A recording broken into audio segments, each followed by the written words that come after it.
Good evening, dear viewers. Tonight we'll have the honor of speaking with Karnig Kerkonian. Mr. Kerkonian is a partner at Kerkonian Dajani LLP legal firm.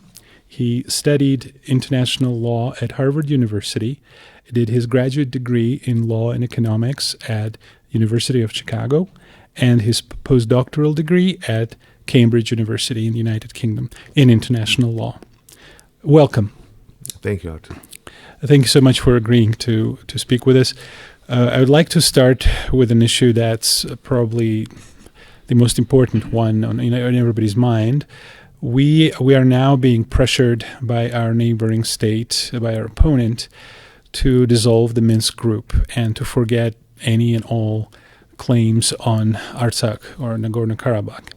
In your opinion, where should Armenia dissolve the Minsk group and shelve this issue, or should we continue to strive for some kind of maybe even a distant hope for Armenians to return to Karabakh, and what legal instruments do we have at our disposal?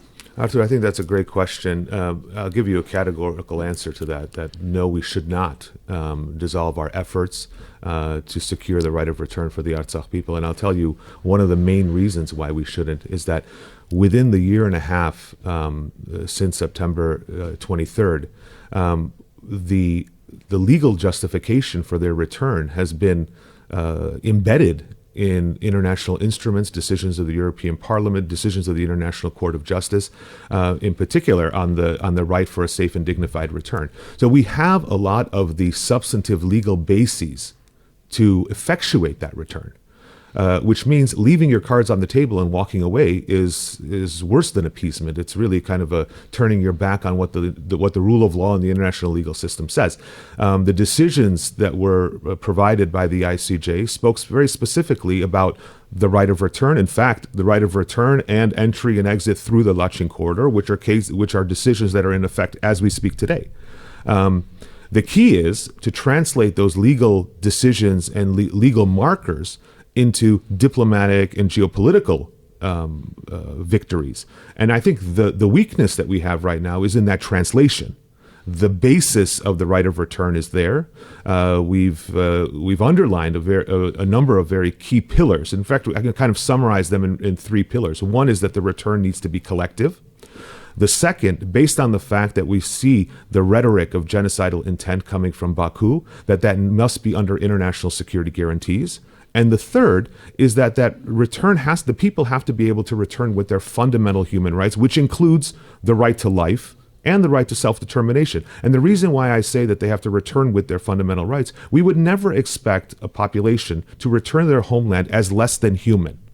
Fundamental human rights are not the rights to pick your gender or to get benefits or entitlements from the state. Fundamental human rights are what defines a human being, which is the right to life, the right to self-determine. And so we would never expect people to go back to their homeland without those fundamental rights intact. And I think that this is the pillars of that. Those three pillars are fundamental to really understanding the advancements that have been made in the last 2 or 3 years with respect to the rights of the Artsakh people. And so leaving that on the table and walking away, I think, is a real disservice to not only the work that's been done in the international legal realm on this point, but really would underline a retreat that is, I would say, unnecessary, and really kind of would impact the security of Armenia today. We hear from Azerbaijan the rhetoric of Western Azerbaijan, of their return to Western Azerbaijan, their publication of maps that disclose Armenian cities with Azerbaijani names. This is an indication of the mental state, the intent that's coming out of Baku. If you don't set up obstacles further away from home camp, you're going to be dealing with those threats inside our own borders, which is exactly what we're experiencing right now. Incidentally, one of the issues that's being discussed is whether or not it's worthwhile to invoke the November 9 ceasefire agreement, because it provided for Armenians to stay in Karabakh. It provided for a Lachin corridor, and the Zangezur. It didn't say Zangezur corridor. It said unimpeded communications to Armenian territory. Now, you're the perfect person to ask as an expert on international law. I mean, the situation has fundamentally changed. Mm-hmm. There is no more Karabakh, and there's no more Lachen Corridor, and no Russian peacekeepers. And does it make sense for us now to either walk out of that agreement or to try to call on the other parties to enforce that agreement? Because they are invoking the one article, Article 9, if I'm not mistaken, whatever article, about this corridor. They use it to provide a basis for an extraterritorial corridor through Armenian territory. So should we say, well, you should stick to that agreement and you should fulfill your part of that agreement, or should we just say this agreement doesn't exist anymore because the situation has changed and just forget that whole arrangement with the Russian supervised corridor through our territory? Because this government, which really isn't our government, the embassy of Azerbaijan really, they're saying that there should be no Russian control, but they're not opposed to basically Turkish control. Should we work with this agreement? Should we just walk away? And how shall we do this? I think that's a phenomenal question. And I say it's a phenomenal question because it kind of underlines the bigger issue here. And that is the fact that we see that number one, appeasement hasn't worked. Exactly. The second point that we see is that Azerbaijan hasn't honored any of its agreements. Yeah. And I think that there's a little bit of context here that I think is really important in order to answer this question properly. And excuse me for broadening the question a little bit, but I think it's really important to understand. One of the greatest lessons is, and your work in international relations underlines this, one of the greatest lessons that we've learned in the post-World War II order is that appeasement doesn't work. We know this.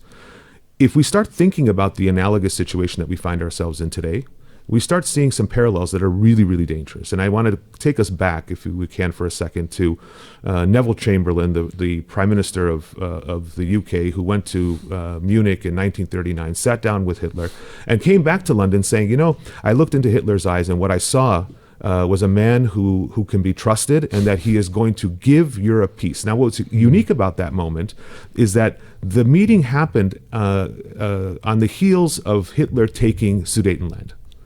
And Neville Chamberlain came back with a peace treaty saying, look, here's a peace treaty. He's going to give us peace, waving it around London, all excited. Now, what happened in the aftermath is not that only that Hitler didn't give Europe peace. What Hitler gave Europe was genocide. And I think it's a really important point to remember. In my opinion, just based on what I've seen in terms of the micro moves, including the lack of adherence to the November 9 trilateral statement and a number of other transgressions by Azerbaijan, is that Artsakh is Baku's Sudetenland. They're not done. And I think this is an important concept to remember. There were people having coffee and relaxing in the streets of Paris in 1938 and 1939, let's not forget, and didn't really understand the gravity of the moment that they are in. We're in the middle of a process. Appeasement has not worked in international relations. We know this. This is the fundamental lesson of the post-World War II order. And what's shocking is that appeasement hasn't worked in this instance. It hasn't worked. Obviously, the taking of Artsakh did not result in peace. It resulted in military occupation of the inside the sovereign borders of Armenia. It has resulted in lands being handed over in Tavush, which again didn't result in peace. I've been with Arman Tatoyan. I've visited Shurnukh 2 years ago, Nerkin Hand, various other places in Sunik, and what we see is a really shocking development where Armenian students, young children, are sitting within eyes view of Azerbaijani military bases, where teachers are walking to school next to signs that say Shurnukh Kendi with Azerbaijani flags flying around. But our prime minister says, don't worry about it because we'll plant some trees. Well, I think it's going to take a lot more than trees. I think the evidence that I saw with respect to this Sunik airport would make one believe that airport is in Azerbaijan, not in Armenia, even though it's a one-lane airport, and along the slopes of all the mountains are within not even 1,000 meters, 500 meters. You have Azerbaijani posts. Now, what plane is going to fly in there? It's already impacted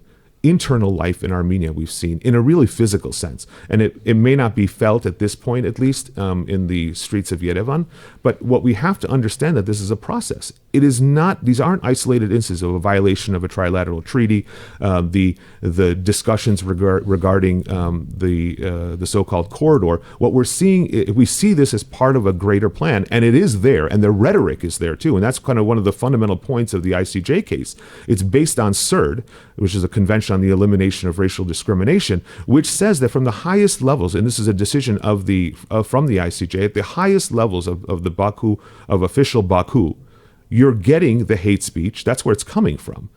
And so that speaks to intent. It's not about just forcible displacement. It's about genocide when you think about what the intent is. I mean, people kill people all the time, but the reason behind it is extremely important. And I think the greater plan here is completely in force. That the elimination of an Armenian sovereign presence is really at risk. We see that.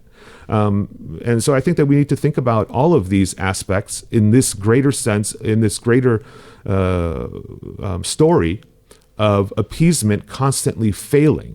And that's what essentially led Churchill to power in the UK, is that Neville Chamberlain's plan of appeasement for peace failed. And that's the lesson that people throughout the last 75, 80 years have learned. And it's sad that we don't understand that in the proper context here, because it is happening. I'm glad you mentioned it. By the way, an interesting detail: when Czechs arrived in Munich, they were met by Gestapo. I was just listening to an interview with one of their representatives. They were met by Gestapo, and then they were locked in their hotel rooms, basically incarcerated. Then they were just invited to sign the paper when it was ready. So they were treated basically as POWs. And there are a lot of parallels, because Hitler's intent to unite all German-speaking people of Europe, and here you have the new Ottoman Empire being built. Incidentally, as we speak, over 10,000 people were massacred in Syria. The so-called civilized world, the West and the United States and other countries, they limited themselves to just declarations. By the way, remember that this regime was brought to power by the West, by Turkey, and they end with the support of America and the West.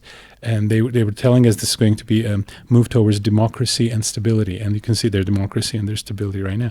So there are a lot of parallels. You're right. Appeasement doesn't work. They're very explicit. Their list of demands doesn't end.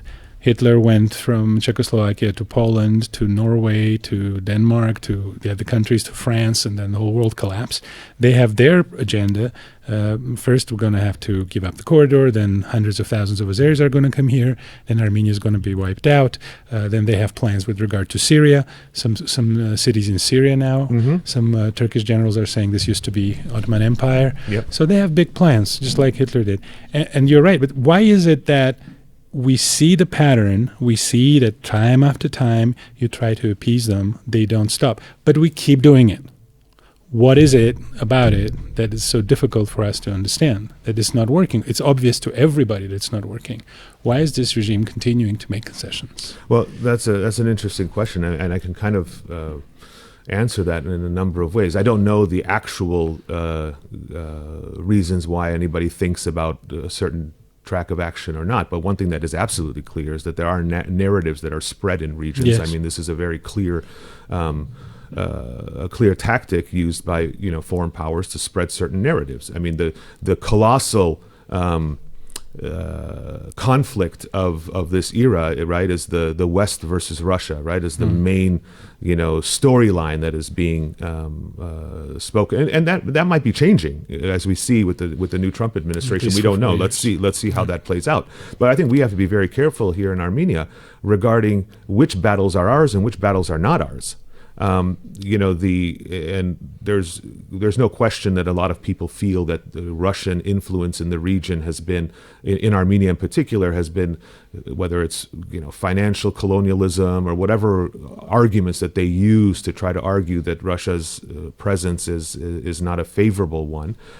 We can't deny our own history with respect to what the presence of Turkic influence on our people and our existence has been. That's a much more dangerous reality.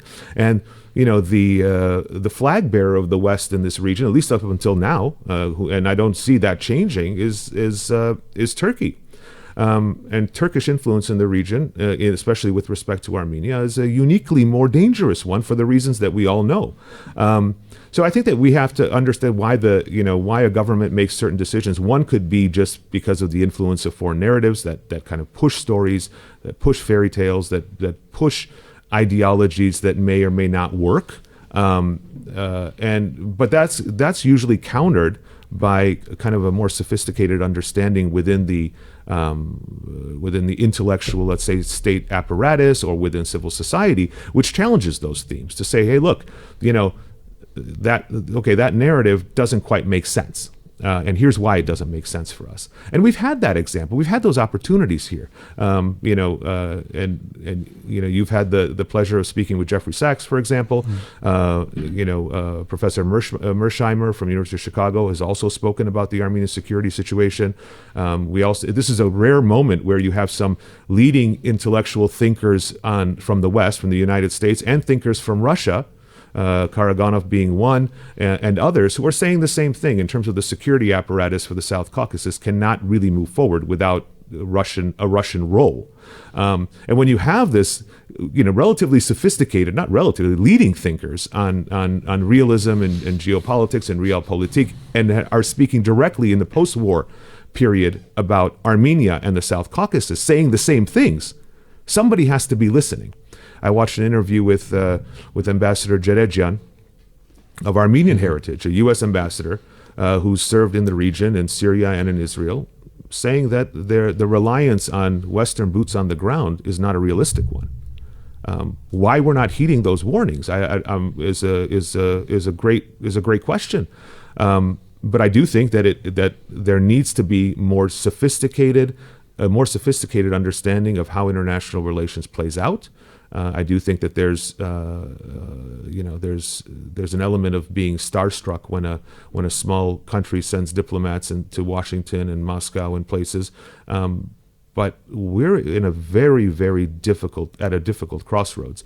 What we need is sophisticated and intelligent understanding of the international relations, is how it plays out locally here. And the most fundamental lesson, like we were talking about a moment ago, with respect to not understanding that appeasement is not a solution to aggression and encroachments. If that lesson has not been learned, we shouldn't even be discussing the second order and more sophisticated understanding of balancing geopolitical powers in the region.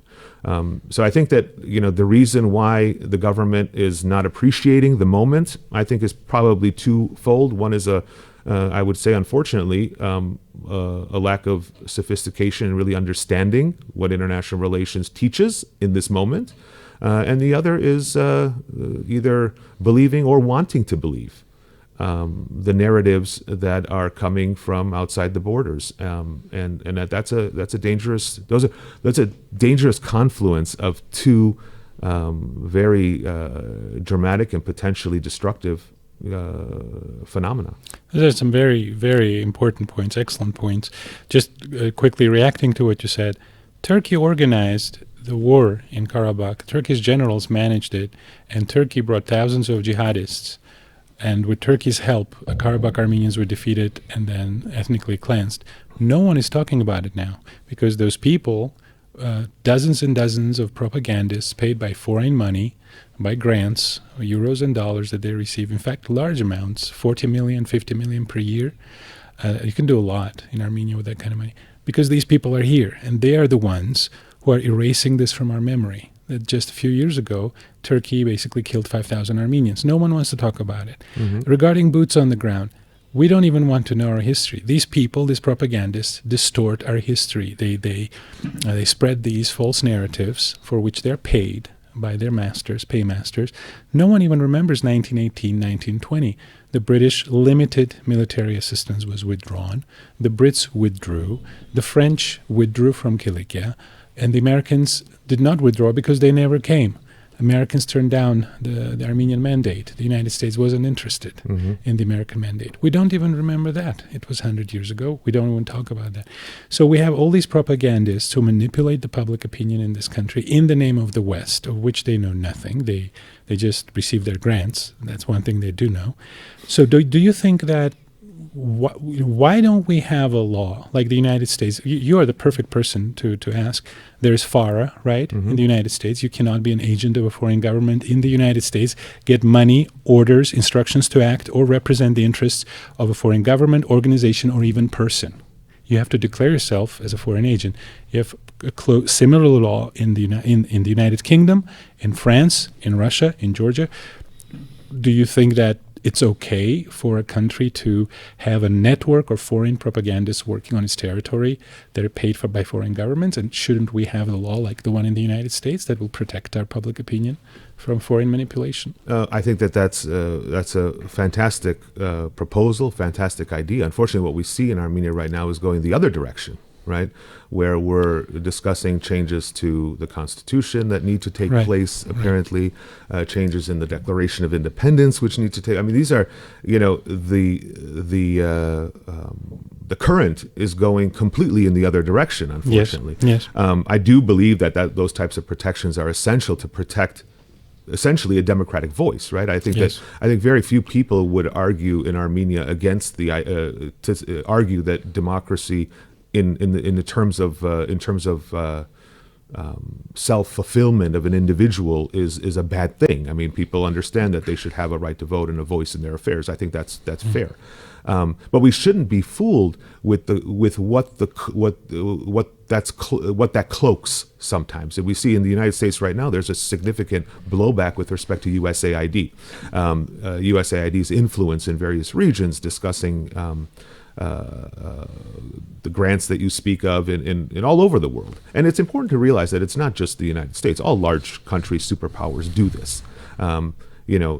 Russia, China, the United States, Europe, all have, these are large countries with large services, large foreign services, whether those are clandestine services or media manipulation services that provide narratives and those competing narratives. And what happens, unfortunately, is that the real will of the people that are living in the society and really the nation writ large, because we cannot forget that the Armenian nation exists, not only in the Republic of Armenia, but its aspirations and hopes and potential also exists outside the borders. And that's a really important point to remember.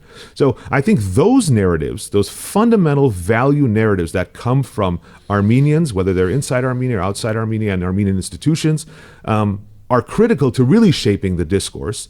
That's one way to combat the influence if we can't get those laws on the books that combat that.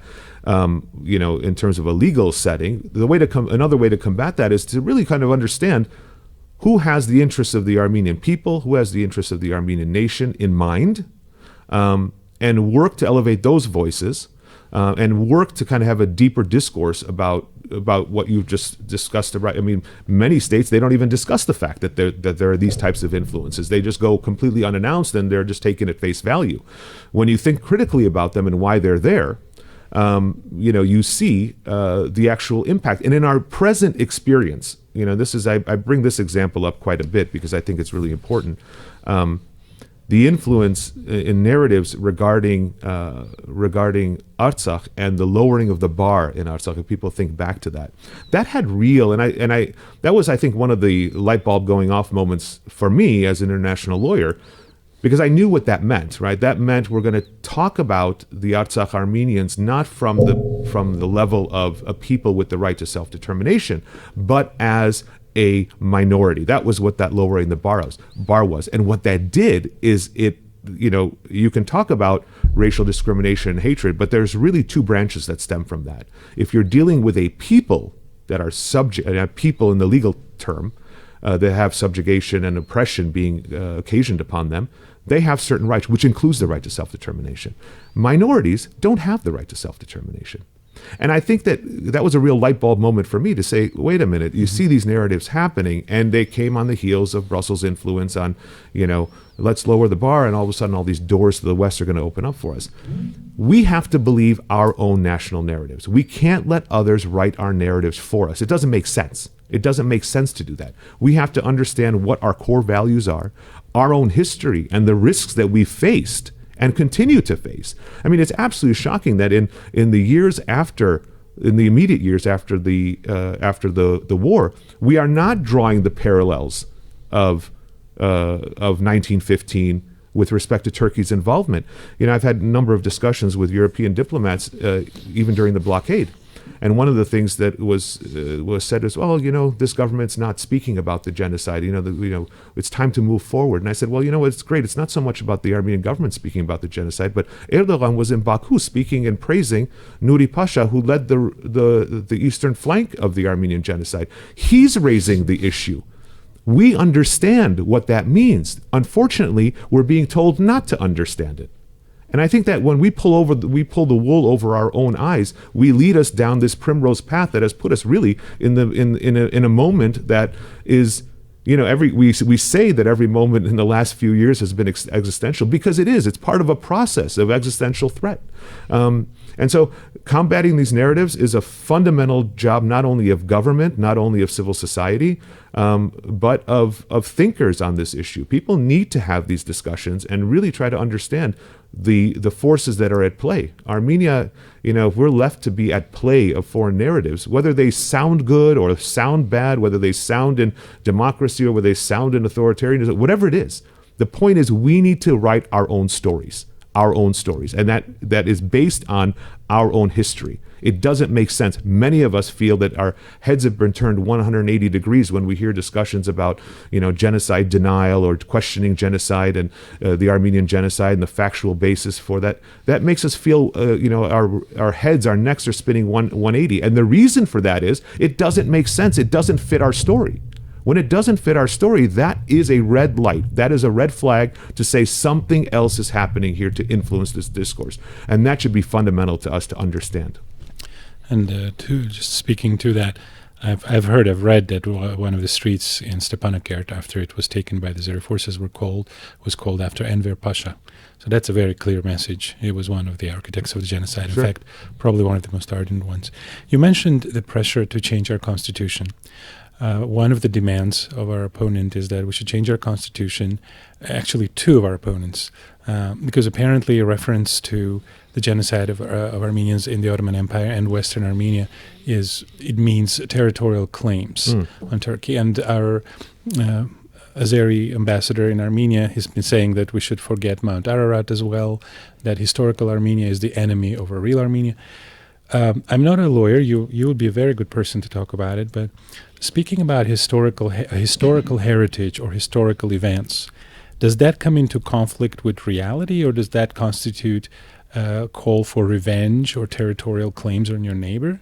I mean, when we speak about, for example, European history, do the French and Germans not talk about the Franco-Prussian War, World War I or World War II, because that constitutes, some kind of irredentism or a desire to take revenge? I mean, do Europeans whitewash their history? I mean, historical issues and historical heritage, does that constitute a territorial claim? I mean, you would be the perfect person to talk about that. Yeah, and it's a great question, and I think really what it is that discourse is a confusion of what international legal principles are and historical reality.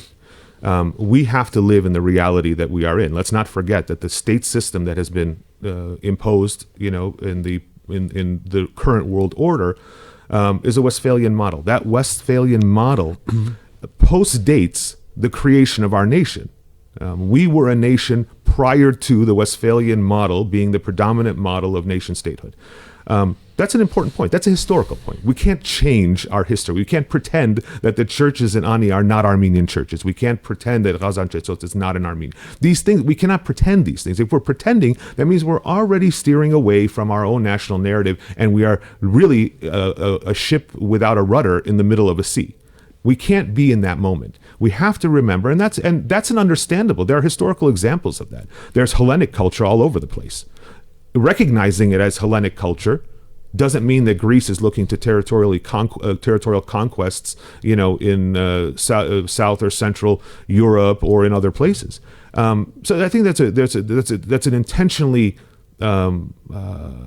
propagated falsehood, a false parallelism to say that acknowledging Armenian historical heritage and Armenia's presence. Let's not forget Armenia's presence in those areas. That's not a declaration of war. That's a reality. That's a historical reality. The fact is that our international relations, our understanding of our place in the world has to be rooted in that reality. The states around us need to understand that reality. And there's nothing wrong with imposing, drawing a red line and saying, we're not going to pretend that Ani is not Armenian, that Armenians didn't inhabitate Gars or Erzurum. That doesn't, these are the types of narratives that are non-warfare types of oppression and suppression of national identity. And that's exactly the plan that Azerbaijan has. Having an Armenia proud of its heritage, to have a dignified understanding of its place in the world, its historical place in the world, its contributions to culture, to heritage in the region. Having an Armenia forget that, not understand that, is a fundamental backdrop to Azerbaijan and Turkey's creation of identity. Let's not forget, they are also in the midst of creating a national identity, which is why we should be in the midst of preserving our national identity which is coming into direct conflict with the idea of Turkic nationalism, Turkic identity, and which is creating a real kind of friction, a brackish water moment for us. But the solution is not to say, we just won't talk about that anymore, or we'll pretend that doesn't exist. And the most extreme example of that is in terms of not discussing the reality and the fact of the Armenian genocide, or questioning it, not only imposes historical problems or national identity problems, it really imposes a lack of understanding as to what's happening right now. From a historical perspective, in 300 or 400 years, when historians write about this moment, there is going to be no difference between what happened in 1915 and what happened in 2023. This is going to be one moment in history. It's going to be one page in history, and it's all going to be linked to one another. Yeah. The fact that we refuse to acknowledge Turkey's role, number one, Turkey's role in the war in Artsakh and in the aftermath, Turkey's role in the present pressure being applied to Armenia and Armenian identity, and the Armenian and the kind of the disjunction that's trying to be created between the real Armenia and the Armenians in Armenia that exist outside the borders, is an attempt at dismantling national identity, dismantling the Armenian diaspora and its relationship with Artsakh and with Armenia, at a moment when Turkey and Azerbaijan are doing just the opposite. Azerbaijan today funds the creation of an Azerbaijani diaspora, whether it's in Europe or the United States or elsewhere. They're actually actively creating one. So what we have is, we have this strength, that has resulted from really unfortunate circumstances, the Armenian genocide and its aftermath, and not acknowledging its role in the present geopolitical context, especially, as you mentioned earlier, you alluded to the fact that the government that was placed largely by Turkey in Syria now is undertaking genocidal acts that we see happening, day to day. I still haven't heard any statement from the government with respect to the Armenians that were killed in Latakia. And you will not. And we will not. And that's unfortunate, because the building a nation state on the model, let's say we Armenians, we like to, because of some of our history, like to compare ourselves to Israel. I'm always reminded of the fact that, Israel went to Uganda, in the middle of the night and rescued not only Israeli citizens, but Jews. And I think this is an important aspect to what the idea of the nation state is. Not only do we predate this model, a lot of our strength is based on the fact, why would Turkey and Azerbaijan be attacking the diasporan institutions and narrative, and why would they're attacking it? Because they see it as a source of strength, buttressing an idea of a non-subjugated Armenian sovereignty, right? they see that as a challenge to what they're trying to do within this region. And they've made some significant inroads in that. I mean, geopolitically, they've made inroads. Territorially, they've made some inroads. It's impossible to look at the map of the region right now and not see the fact of what that last chapter is supposed to look like for them. Yeah, the elimination of Armenia and the creation of Greater Turkey from Istanbul to Baku. That's going to be a very powerful state. Your point about Greece was very interesting, because I just thought about it. You know, if that were true, that any memory of the past means a territorial claim, then Greeks should give up Homer and the Odyssey, because the modern day Turkey is where Troy is situated, like ancient Troy is now. Pontic Greece is actually now the coast of Turkey, so it's on Turkish territory. So then the Greeks should probably not talk about Homer and Odyssey and Iliad, or the Golden Fleece, because that's territorial claims on Georgia, because apparently they reached Georgia. I mean, I'm not surprised that these people are so childish, because when, like you said, when you have no education, when you have no school of international relations, you can't even have an intelligent discussion with them. It's just boring. They come up with these fairy tales, these childish points. As you know, there's a trial now in Baku of the military and political leaders of Karabakh, and their condition is deteriorating. There are a lot of protests in Armenia and around the world demanding their release. In fact, there was an agreement, November 9 agreement was on the mutual exchange of POWs, and that did not happen. So what instruments do we have? What can we do to try to secure their release? As you know, our patriarch Aram has written to President Trump asking for his assistance in this matter. What can Armenians do to help these people and hopefully secure their release?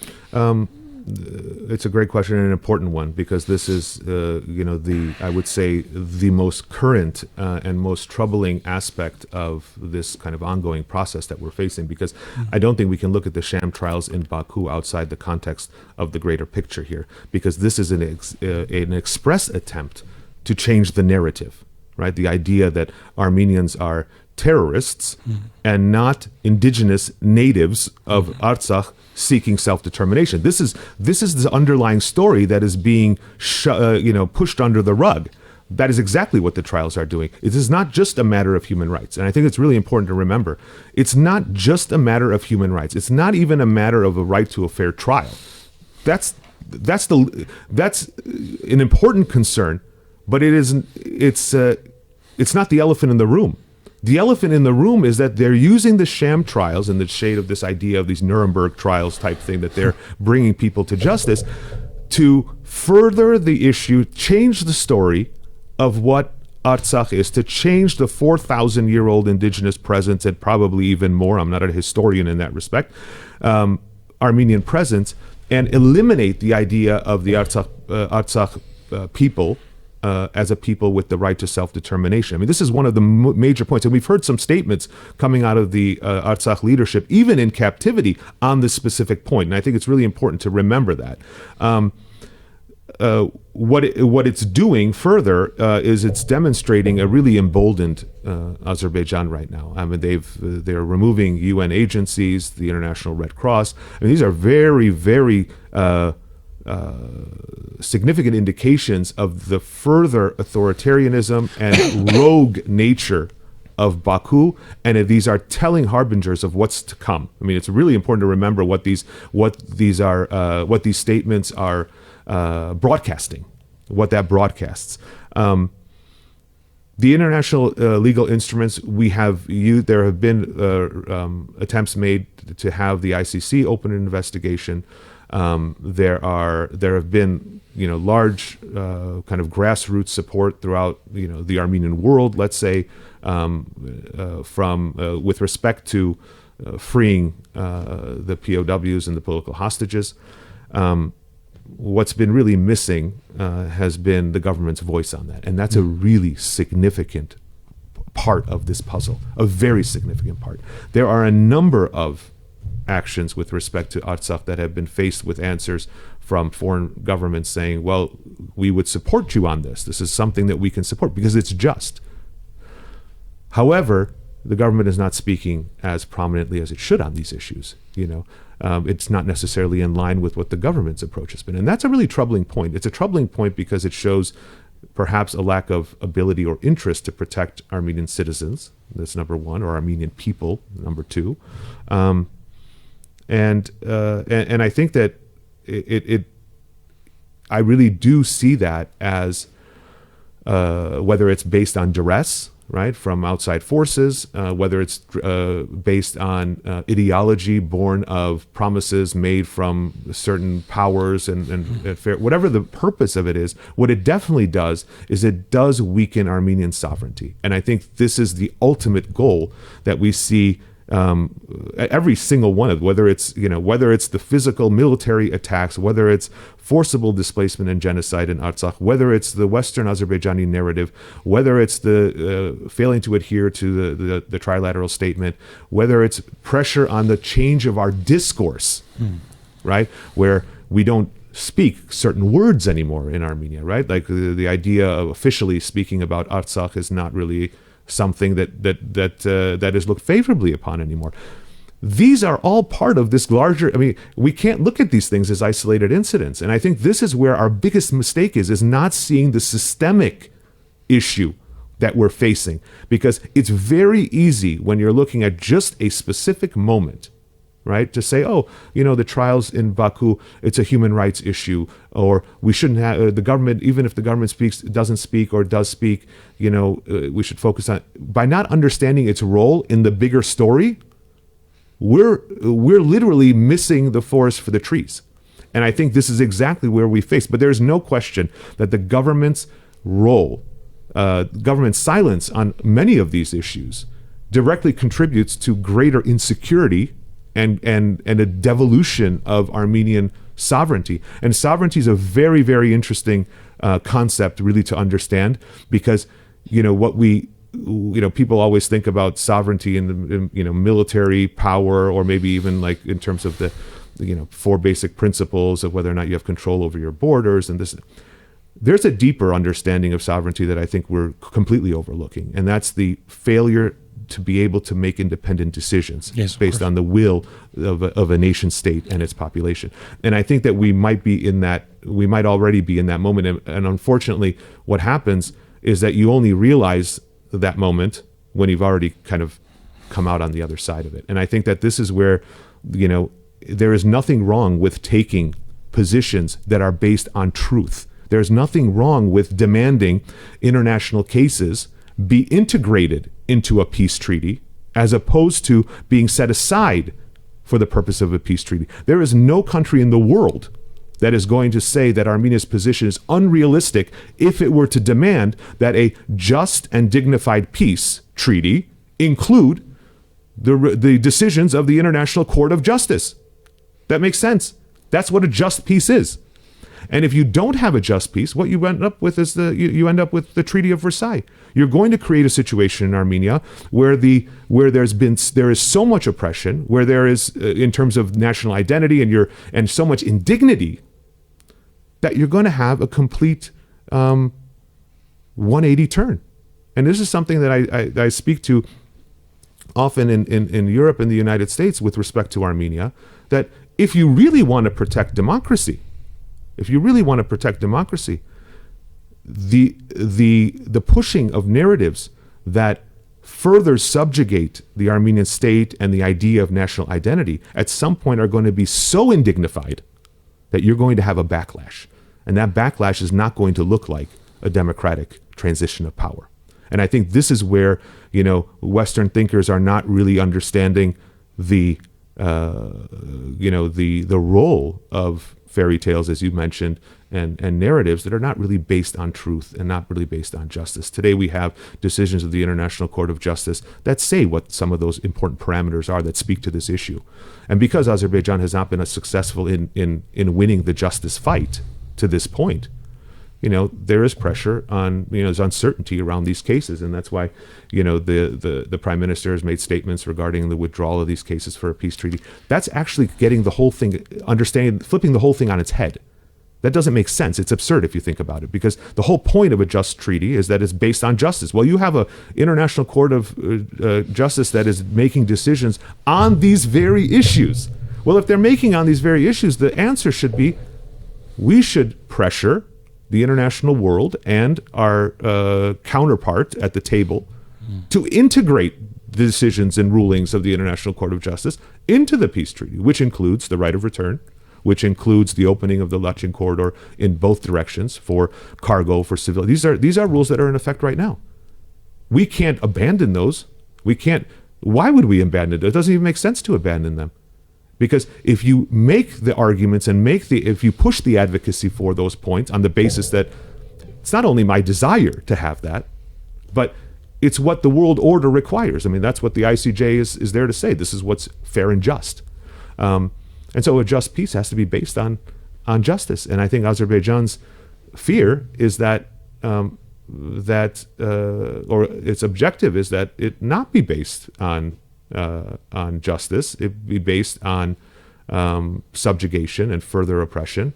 And those are taking very different dimensions, whether it's sham trials, whether it's military inside the Armenian borders, whether it's demands with respect to the Armenian Constitution and the Declaration of Independence. These are, this is a concerted effort to change the identity, understanding, and national fabric of what it means to be an Armenian. And we're going to find ourselves in a very wide and open ocean without a rudder if we allow that to continue to happen. Thank you. You made an excellent point in the end regarding the proposed recall of all of our international claims and cases. And you mentioned earlier that Armenian lawyers have made significant progress in that regard. So now we're being forced to abandon it, being forced again by this regime that represents foreign interests. In case you were wondering, there's also a very recent claim by Azerbaijan. They're now demanding the extradition of those people whom they consider to be war criminals who are hiding on Armenian territory. So there's little doubt who those people would be. So as you can see, their list of demands doesn't end. But we already talked about this, and hopefully people will finally take notice. My final question is regarding Ruben Vartanian. As you know, he's on hunger strike, and his condition is deteriorating. What, if anything, can Armenia do, or the international community do, to perhaps apply some pressure or to influence some people in Baku to eventually secure his release, but in the meanwhile to at least improve the conditions in which he finds himself? I mean, it's a pretty dire situation. Apparently, his condition is deteriorating day by day. Yes, it's a very brave and brave statement, and the conditions not only are deteriorating, but they will deteriorate further, not just because of the hunger strike that Mr. Vartanian is engaged in, but because of the actions, as we mentioned a second ago, regarding the Azerbaijan's acts with respect to the UN agencies and the International Red Cross, which is a very important element, has a very important role to play in providing at least some aspect of monitoring of the health and condition of Armenian prisoners that are illegally held in Baku.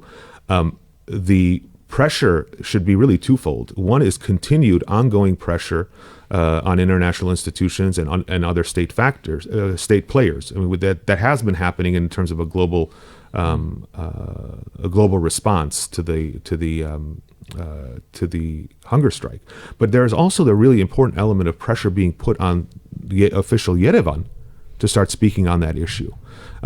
I have to say that the response has been tepid at best over the course of several months and every single day in Azerbaijani captivity. I've read reports working with Arman Tatoyan over the course of the years of what conditions Armenian captives and POWs face in Azerbaijani prisons, and the underlying foundation to all of that, right, is what we've seen in the SIRD case, that, the evidence that has surfaced in the SIRD case regarding the ideology, the acts and brutality of the Azerbaijani government and soldier state-sponsored organizations against the Armenian people. So we can only imagine, just, people think, oh, it's a hunger strike in really brutal conditions. And we can't forget that every single day. We can't forget that that's what's happening. And that's happening not just to Ruben Vartanian and the other prisoners. It's attacking the very fabric of what it means to be an Armenian. And this is where the second element of pressure is extremely important, that needs to be targeted against the Armenian government to speak, not only to speak, symbolically, but to speak in an aggressive sense, and to constantly speak on this issue. I think that if you look at how the global political spectrum is changing, in the aftermath of the Trump election, we see the rise not of extreme liberalism. We see this the opposite, the idea of the nation state and more conservative concepts coming to light in various countries throughout Europe too. We see this blossoming, right? So taking a position with respect to your compatriots that are in horrific conditions and under really that the fact that they're alive is even death-defying in many instances, especially what we see happening with the removal of international organizations. Those types of actions, those types of aggressive rhetoric from the government of Armenia will be well received, and it will allow other states to take action. And this is a really important point. No matter how much the outside Armenian world speaks on a particular issue, when you have the Armenian government not speaking on that issue, it causes an obstacle. And I think that is if you don't want to even consider it in the large perspective of what's actually happening systemically, but from a human perspective, the government has an obligation to speak, and an obligation to speak loudly on this issue, because without the government's voice, doors will not be able to be opened. We have the groundswell of support throughout the Armenian world. People do want to see the matter resolved. The government should also be speaking very, very prominently on this issue, because it can open up doors to foreign capitals to put pressure on Baku to remediate the situation. And part of that discourse, quite frankly, should be a reminder to these other capitals of what actually is happening, how this relates to the bigger picture. And I think this is an element of diplomacy that we have suffered in, where we've been dealing with putting out fires in a way that will, quell things or mollify things, as opposed to really communicating, whether it's to Brussels, whether it's to Washington, whether it's to Moscow, or whether it's to the European world or whoever, the systemic issues that are at play, how this fits into the big picture. If we don't communicate that story, then what are we doing? What are we doing other than, trying to pour buckets of water on a fire? We have to communicate the story. This is a problem. It's a problem because somebody is at the risk of dying in captivity without any international oversight and protection and monitoring. And on top of it, this is an example, yet another example, dear capitals, that there is a program put in place to eliminate the Armenian national identity and to really dismantle what we have as a people in order to further subjugate. Every single conquest, whether it's territorial or other, has been a staging ground for yet another demand by Azerbaijan. Exactly. If we can't even draw the line on Ruben Vartanian's hunger strike and the others that are suffering with him, I'm not sure where we're going to be drawing the line at all. That's exactly right. It's exactly right. It's part of the process. Incidentally, as an expert on international law, you would be the perfect person to ask, why is it that our government has never referred to the Kosovo precedent? Why is it that we never invoke that precedent? Because that's one case where the West did recognize the right to secede, and there was a state, Albania did exist, but they still recognize the right of Kosovo to secede from Serbia. Because the argument they use against us is that we already have Armenia. You don't have the second right of self-determination. Well, they did exactly the opposite in Kosovo. Why is that we never talk about it? Why is our government never talking about it? Well, I think it's even worse than that, I have to say, because I'm happy you raised the Kosovo argument, and to really kind of understand the the playground of international law on this issue.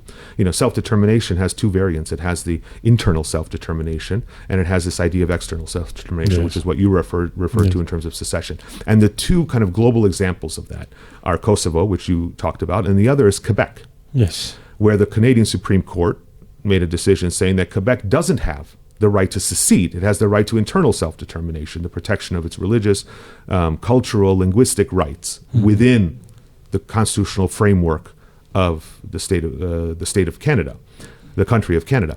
And it's really important, and if I can get a little bit esoteric here regarding that difference, the fundamental difference between whether you go the route of internal self-determination or external self-determination is whether or not the subject population is under subjugation or a risk of subjugation or oppression or annihilation or destruction. Now, it's very important to remember in the Quebec example, when Quebec in the Michelet Accords and their attempts to have autonomy and self-determination from Canada, they were making those demands at the time when the Canadian Army was not at the gates of Montreal waiting to come in and destroy the Québécois. That wasn't the reality. And that was the fundamental difference between Quebec, internal self-determination, and Kosovo, external self-determination. In other words, what I'm trying to say is that the legal framework for what you proposed is there. Unfortunately, rights are not self-effectuating. Because you have a right, and that exists in the municipal system as it does in the international system, because you have a right to redress or a right to recourse, you don't automatically get the outcome.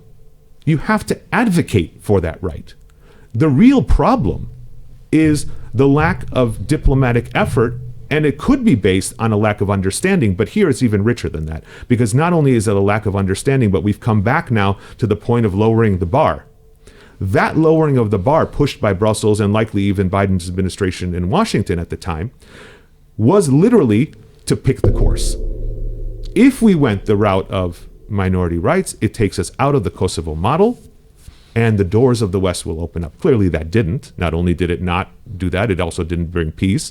And people voted with their feet, because the reality of subjugation and oppression was on the ground. So why the government has not pushed that issue, and I don't really buy into the idea that there's, that if we say A, then we're going to have, Armageddon, right? Because in order to make that decision, as you know, you need the facts, you need and so we can't take, and that's another point of kind of democratic government, which is something you alluded to earlier. You have to have critical discourse. We can't just believe something, right? We have to question it. What we've seen is the facts show that that choosing, which is what Brussels encouraged Armenia to do, choosing the minority path has led to the destruction of the Artsakh people. I mean, that's a pretty significant consequence to picking the wrong path. And it also didn't realize the ultimate purpose of picking that path, right? Which was peace. That was the greatest prize. Did it bring peace? I think anyone driving south into Sunni can tell you, or north into Tavush can tell you that we don't have peace, or that our so it didn't. And why didn't it result in the outcome? I think that's really kind of coming back to our point earlier. It didn't result in the outcome because it was a false narrative. You can't put a narrative on top of facts that are not true and expect a result. The narrative has to fit the facts.